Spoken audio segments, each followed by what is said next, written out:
నమస్తే. ఇన్నాళ్ళు నన్ను సపోర్ట్ చేస్తూ, ఎంకరేజ్ చేస్తూ మీ ప్రేమని నాకు అందిస్తున్న ప్రతి ఒక్కరికి కృతజ్ఞతలు.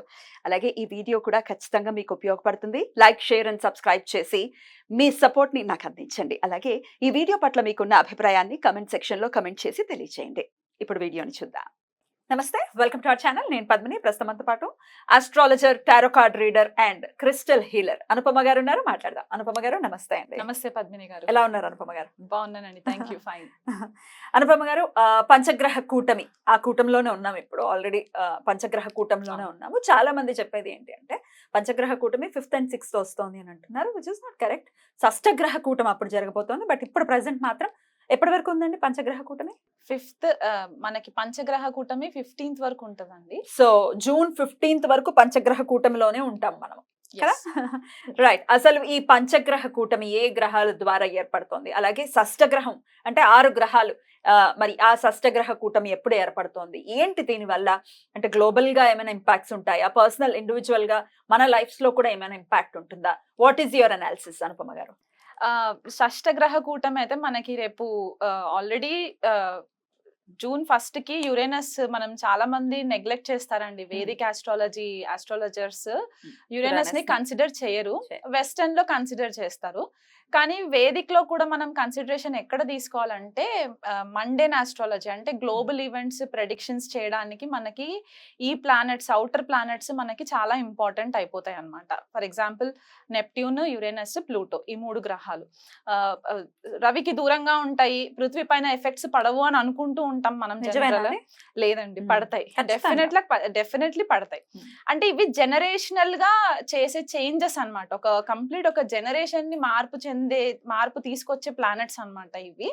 సో ఇంపాక్ట్ కొద్దిగా తక్కువ కనబడుతుంది డే టు డే రొటీన్ లో, కానీ ఎక్కువ కాలం ఉంటుంది కాబట్టి ఒక రాశిలో. ఎంతండి సుమారుగా యురానస్? ఇప్పుడు యురానస్ వచ్చేసి మనకి 84 సంవత్సరాలు పడుతుందండి మొత్తం ఒక రెవల్యూషన్ కంప్లీట్ చేయడానికి. అంటే ఏ రాశి నుంచి మొదలెట్టుకుంటే మళ్ళీ ఆ రాశి దగ్గరికి రావడానికి 84 years పడుతుంది. అంటే ఒక రాశిలో 7 సంవత్సరాలు ఉంటది అనమాట యురేనస్. సో ఇప్పుడు యురేనస్ వృషభ రాశిలోకి ఎంటర్ అయింది. మేషం అగ్నితత్వ రాశి నుంచి ఇప్పుడు భూతత్వ రాశిలోకి ఎంటర్ అయింది. అక్కడే ఆల్రెడీ మనకి కొన్ని గ్రహాలు ఉన్నాయి. గురువు, శుక్రుడు, బుధుడు, రవి, ఈ 4 గ్రహాలు ఉన్నాయి. సో ఇప్పుడు యురేనస్ మనకి మొన్న జూన్ 1st కి ఎంటర్ అయినప్పుడు పంచగ్రహ కూటమి లాగా మనం కన్సిడర్ చేసుకోవచ్చు. కానీ జూన్ 5వ తారీఖు 6వ తారీఖు మాత్రం చంద్రుడు ఎంటర్ అవుతాడు కాబట్టి మనకి షష్టగ్రహ కూటమి ఏర్పడుతుంది. సో జనరలీ ఆల్రెడీ మనకు ఒకసారి కోవిడ్ ఇన్సిడెంట్ జరిగింది కాబట్టి షష్టగ్రహ కూటమి అంటే రకరకాలుగా భయాలు ఉన్నాయి జనాలలో. అదే కోవిడ్ రావడం, లాక్డౌన్ రావడం, అట్లాంటి సిచ్యువేషన్స్ ఉండవు. ఎందుకంటే ఇక్కడ మనకి ఆ వాయుతత్వం ఎక్కడ కనిపించట్లేదు. అంటే బ్రీదింగ్ ఇష్యూస్ కి, వైరస్ స్ప్రెడ్ అవ్వడానికి అట్లాంటి ఇష్యూస్ కనబడట్లేదు. కానీ యురేనస్ అనే ఈ గ్రహం ఏంటి అంటే బేసికలీ మనకి కొద్దిపాటిగా హయ్యర్ వర్షన్ ఆఫ్ బుధుడు అని చెప్పుకోవచ్చు అనమాట. ఓకే, మనకి ఏరోస్పేస్ ఇండస్ట్రీస్ అవ్వచ్చు, sudden shocks, sudden earthquakes రావడానికి, భూకంపాలు రావడానికి, ఏదైనా సడన్ గా జరిగిపోవడానికి అన్నమాట. ఎందుకంటే రూలింగ్ వచ్చేసి కుంభరాశిని రూల్ చేస్తారు యురేనస్. మనకి తెలుగులో ఏమంటారంటే అరుణుడు అని కొంతమంది అంటారు, ప్రజాపతి అని కొంతమంది అంటారు, ఇంద్రుడు అని కొంతమంది అంటారు.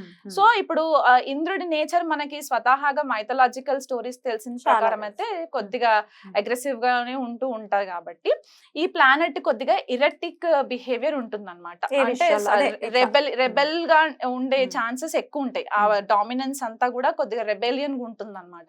సో ఎప్పుడైతే ఇలాంటి గ్రహము మనకి భూతత్వ రాశిలోకి ఎంటర్ అయ్యి 0 degrees లో ఉంటుంది ఇప్పుడు ప్రెసెంట్ గా. ఎందుకంటే స్లో మూవింగ్ ప్లానెట్, మనం శనినే అనుకుంటాము, శని కంటే ఇంకా స్లో మూవింగ్ ప్లానెట్ కాబట్టి 0 degrees టారస్ లో ఉంది ఇప్పుడు ప్రెసెంట్. అంటే కృతికా నక్షత్రంలో ఉంటుంది. అక్కడే మనకి గురుడు 8 degrees లో కృతికాలోనే ఉంటారు. బుధుడు కూడా మనకి ఇంచుమించు 3 degrees 4 degrees 7 degrees ఉంది. 7 degrees బుధుడు మనకి కృతికాలో ఉంటారు. రోహిణిలో రవి అండ్ శుక్రుడు 20-21 degrees క్లోజ్ కంజంక్షన్స్ లో ఉంటాయి. అండ్ తర్వాత మళ్ళీ చంద్రుడు ఎంటర్ అవుతాడు. సో చంద్రుడు కూడా కృతికాలోనే, అంటే ఒక 4 గ్రహాలు కృతికా నక్షత్రంలోనే ఉంటాయి అన్నమాట. ఆల్రెడీ మనకు తెలిసింది ఏంటంటే కృతికా నక్షత్రం అగ్నితత్వ నక్షత్రం. అండ్ సింబల్ కూడా మనకి రేజర్, ఫైర్, కత్తి, ఇవన్నీ తోటి మనం కన్సిడర్ చేసుకుంటాం. సో ఒక ఎరేటిక్ బిహేవియర్ ఉన్న గ్రహము కృత్తికాలోకి ఎంటర్ అయినప్పుడు గురుడు ఆల్రెడీ మనకి వాయుతత్వ గ్రహంగా మనం చెప్పుకుంటాం, ఆకాశ తత్వంగా చెప్పుకుంటాం కాబట్టి ఈ ప్లానెట్స్ అన్ని కూడా ఒక క్లస్టర్ ఆఫ్ ఎనర్జీస్ వచ్చేసరికి ఎక్స్ప్లోజన్స్ అయ్యే ఛాన్సెస్ ఎక్కువ ఉంటాయండి మనకి. అందులో యురేనస్ ఏంటంటే 84 years అని చెప్పాను కదా, క్రితం జరిగిన ట్రాన్సిట్ ఎప్పుడు అని అంటే 1940వ సంవత్సరంలో జరిగింది ట్రాన్సిట్. అప్పుడు టారస్ లో ఉన్నారు, అప్పుడు వృషభంలో ఉన్నారనమాట యురేనస్. అప్పుడు ఏం జరిగింది? 1940లో మనకి యాక్చువల్ గా సెకండ్ వరల్డ్ వార్ స్టార్ట్ అయిందండి. సెకండ్ వరల్డ్ వార్ స్టార్ట్ అయింది. ప్రేక్షకులు కావాలంటే వెరిఫై చేసుకోవచ్చు మన టైమ్ లైన్స్. సో 1939 అంటే ఆల్మోస్ట్ మేషరాశిలో నుంచి లీవ్ అయ్యి టారస్ లోకి ఎంటర్ అయ్యే టైం కంటే సెప్టెంబర్ 1939లో 1939వ సంవత్సరంలో మనకి సెకండ్ వరల్డ్ వార్ స్టార్ట్ అయ్యి అదొక 7 సంవత్సరాలు కంటిన్యూ అయ్యింది అనమాట. సో 46 వరకు మనకి అది కంటిన్యూయేషన్ లోకి వచ్చి అప్పుడు మనకి సెకండ్ వరల్డ్ వార్ మొత్తము ఒక పీస్ లెవెల్లోకి వచ్చింది.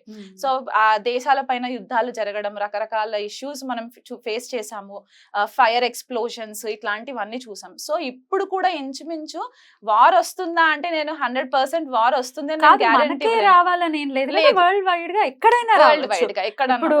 ఇప్పుడు ఓన్లీ మన ఇండియాకే జరగాలని లేదు కదా, గ్లోబల్ గా ఎక్కడైనా జరగచ్చు. ఇప్పుడు యుక్రెయిన్ లో ఆల్రెడీ ఎట్లాంటి వాతావరణం ఉందో మనకు తెలుసు. సో ఇది ఇంకొంచెం ఎన్హాన్స్ చేస్తుందని అనుకోవచ్చా ఈ గ్రహ కూటమి? అవునండి, అవుతుంది.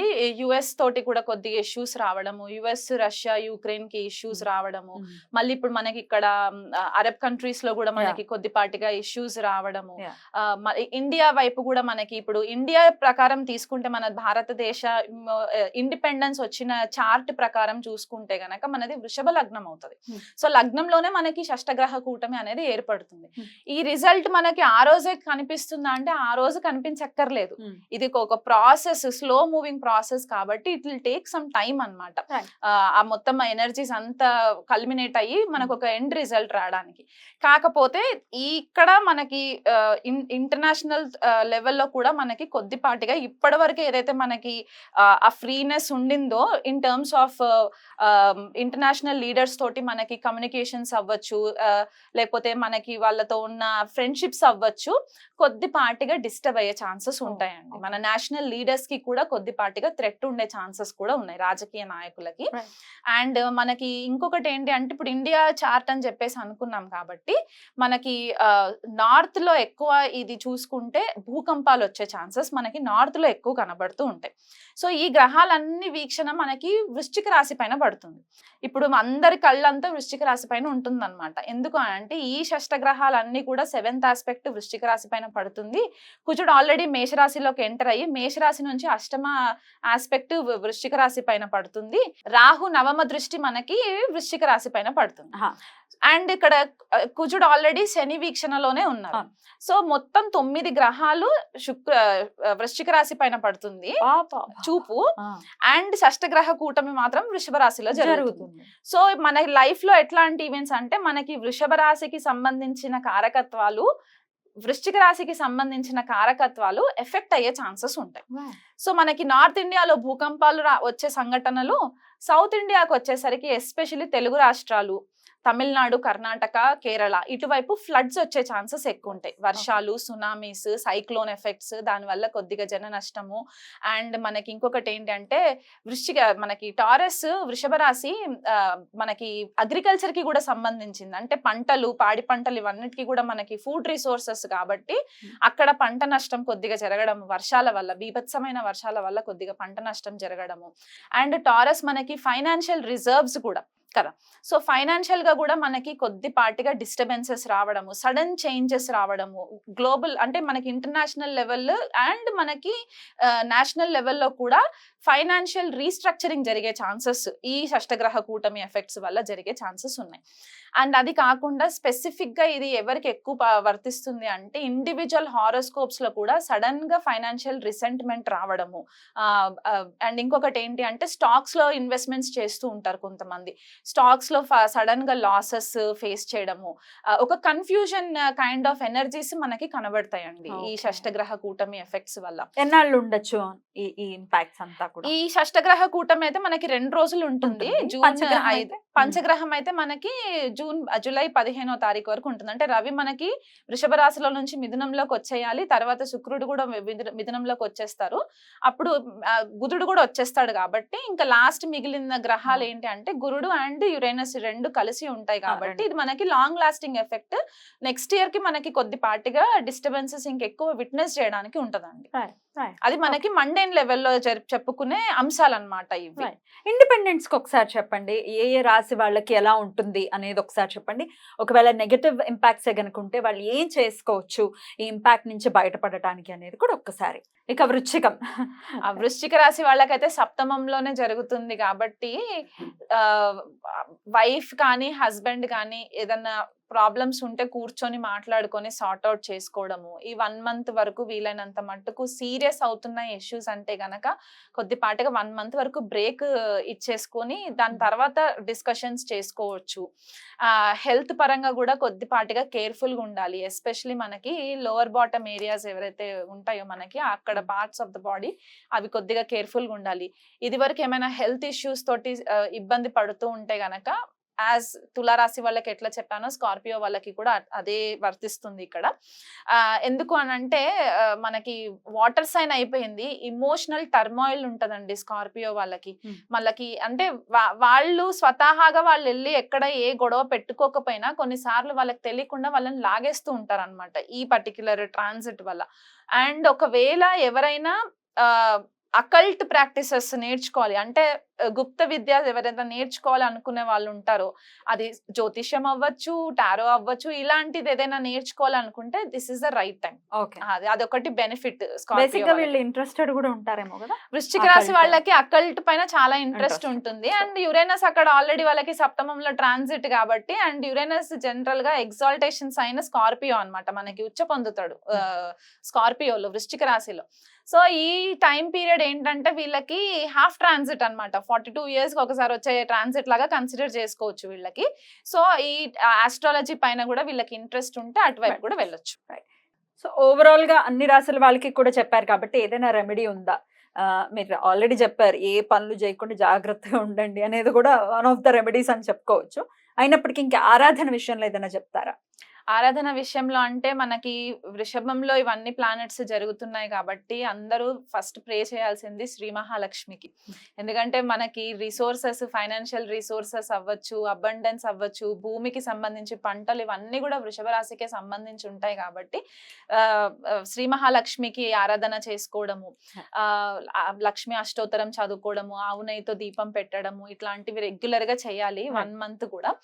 అండ్ ఇంకొకటి ఏంటి అంటే మనకి స్కార్పియో కూడా యాక్టివ్ అయిపోయి ఉంది కాబట్టి, అండ్ ఈ మెయిన్ ప్లానెట్స్ ఏవైతే ఉన్నాయో ఈ గ్రహాలన్నీ కూడా కృతికాలో జరుగుతున్నాయి కాబట్టి, యుతి మొత్తం కృతికాలో ఉంది కాబట్టి సుబ్రహ్మణ్యేశ్వర స్వామి ఆరాధన చాలా ఇంపార్టెంట్. స్కంద కవచము డైలీ ఒక్కసారైనా సరే ఉదయం లేవగానే స్నానం అవన్నీ చేసేసుకున్న తర్వాత స్కంద కవచము చదవడానికి రాకపోయినా కనీసం ఇంట్లో ప్లే చేయండి. ఎందుకంటే మనం ఈ ఎనర్జీస్ అన్ని కూడా మనల్ని కొద్దిపాటిగా ర్యాష్ డెసిషన్స్ తీసుకునే ఛాన్సెస్, ర్యాష్ డ్రైవింగ్స్ ఇవి జరిగే ఛాన్సెస్ ఉంటాయి కాబట్టి మనల్ని మనం ప్రొటెక్ట్ చేసుకోవడానికి and at the same time ధర్మబద్ధంగా దేశ సంరక్షణ కోసం కూడా మనం ఆలోచించాలి కాబట్టి స్కంద కవచము రెగ్యులర్ గా వినడము ఇదొకటి చాలా ఇంపార్టెంట్. వీళ్ళు కుదిరితే సుబ్రహ్మణ్యేశ్వర స్వామికి అర్చన అభిషేకాలు చేసుకోవచ్చు. రైట్ అండి, చాలా బ్యూటిఫుల్ గా ఎక్స్ప్లెయిన్ చేశారు. డెఫినెట్లీ ఎందుకంటే యురేనస్ ని కన్సిడర్ చేస్తూ గనుక ఒకవేళ ప్రిడిక్షన్ ఇస్తే ఎంత అక్యురేట్ గా ప్రిడిక్షన్ వస్తుంది అనేది చెప్పటం అనేది ఎవరికి వారు దాన్ని చూడాల్సిందే కదా.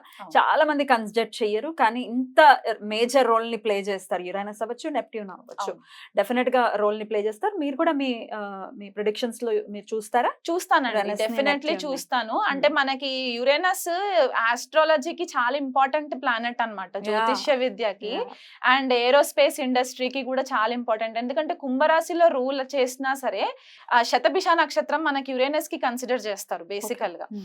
అండ్ మనకి ఇక్కడ వృశ్చిక రాశిలో ఉచ్చ పొందుతారు అండ్ వృషభంలో నీచబడతారు. Hmm. సో ఈ 2 మెయిన్ అకల్ట్ కి సంబంధించి అంటే గుప్త విద్యలకి సంబంధించిన 2 మెయిన్ రాశుల్లో యురేనస్ కి ఇంపార్టెన్స్ ఉంది కాబట్టి ఖచ్చితంగా యురేనస్ ని కన్సిడర్ చేస్తారు. చాలా అద్భుతంగా వివరించారు. ఈ నెల్లాళ్ళు కూడా వీలైతే కూడా అందరూ చాలా జాగ్రత్తగా ఉంటూ అటు సుబ్రహ్మణ్యేశ్వర స్వామి ఆరాధన అండ్ లక్ష్మీదేవి ఆరాధన చెప్తున్నారు కాబట్టి అవి చేసుకుంటూ అందరికీ ప్రశాంతవంతంగా ఈ సమయం వెళ్ళాలని మనస్ఫూర్తిగా కోరుకుంటూ చక్కగా మాకు తెలియజేశారు. కృతజ్ఞతలండి. నమస్తే. నమస్తే అండి.